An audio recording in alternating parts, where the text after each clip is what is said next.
Nasalimia mkubwa wangu Jenake Clemence, nasalimia mwalimu Premis, nasalimia na mwalimu Josu. Très bien. Unasoma uko? Ndiyo. Uko mkailani? Niko musenke mane primaire. Unaenda kukanisa? Ndiyo. Sasa wakati unaenda kukanisa, hawakaona watoto wengine wenye hawaende kukanisa na wakuta munjia? Nishabaona. Sasa bale watoto wenye unakutiaka munjia, wewe unaenda kukanisa au bako na samwa na bima, bako natafuta bimako po bichuma, hawakaona bavile? Unaweza mwambia nini bale?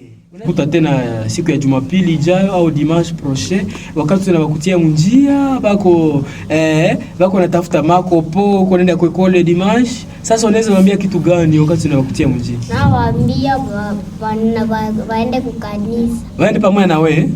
Très bien. Aha, utabambiaka au utabambiaka? Ndabambia. Aha. Jina langu Katia Kioma Kosole. Alafu dada, unasomako? Ndiyo. Wewe mkailani? Mkailani. Utaingia msenkemani? Unaweza niresitelene recitation mzuri kusudi nijikumbushe au na mimi siku nilikuwa mkatreme ane nilikuwa nishaka isahau wenzo naanza nikumbusha hayo ile les sports est belle et d'école où triomphe la volonté. Wenzo menikumbusha kuna pita masiku nyingi kabisa, alafu utairecite tena ili nikumbuke. Français récitation les sports est belle et d'école où triomphe la volonté. C'est l'image de la beauté, je jusqu'à assurer qu'il s'avole. Le sport est de l'école. Aha, très bien. Utasalimia watu watano unawajua? Ninasalimia papa jina lake Musa. Ninasalimia mama jina lake Elvis.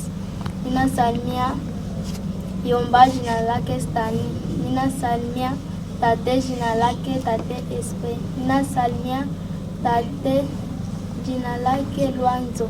Ninasalimia shanga ene. Ninasalimia pastere wetu mustaafu jina yake Pasteur Bayoli. Ninasalimia mzee wetu wa Minafa jina yake Muhindo Premis. Ninasalimia pastere wetu jina yake Achitri.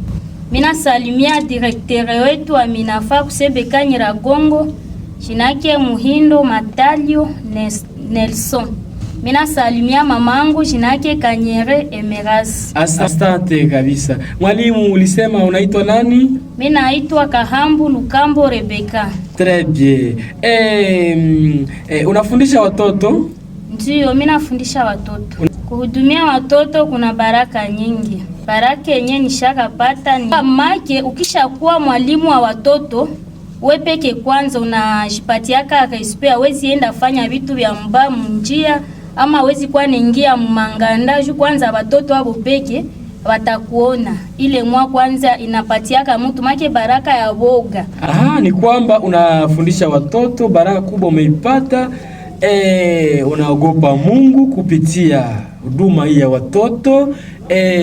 Pia unalenga kitu kikubwa, kuchunga uhusiano wako mzuri pamoja na Mungu, pia pamoja na watoto unao wafundisha. Ni vile? Ndio. Très bien.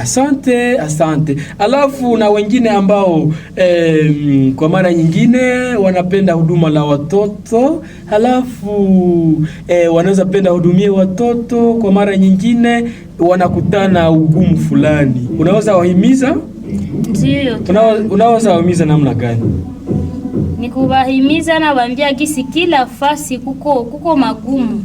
Haiko tu mkazi ya Mungu ndio kwenye magumu inakuwaka.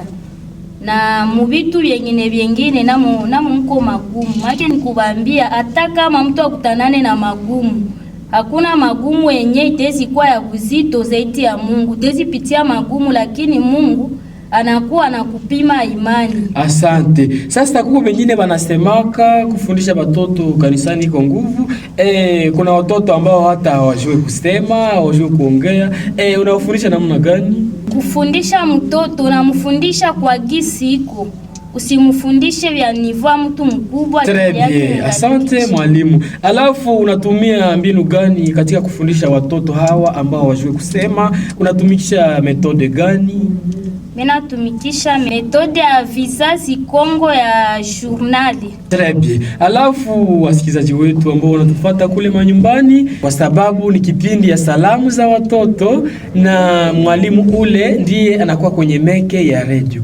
Wakati unasema ni kutumia mbinu au technique ya Vizazi Kongo journal. Alafu utaambia wasikilizaji wetu Vizazi Kongo ni nini na ni kitu gani? Vizazi vinavyofanana Kristu inchini mwa Kongo. Alafu wasikilizaji wetu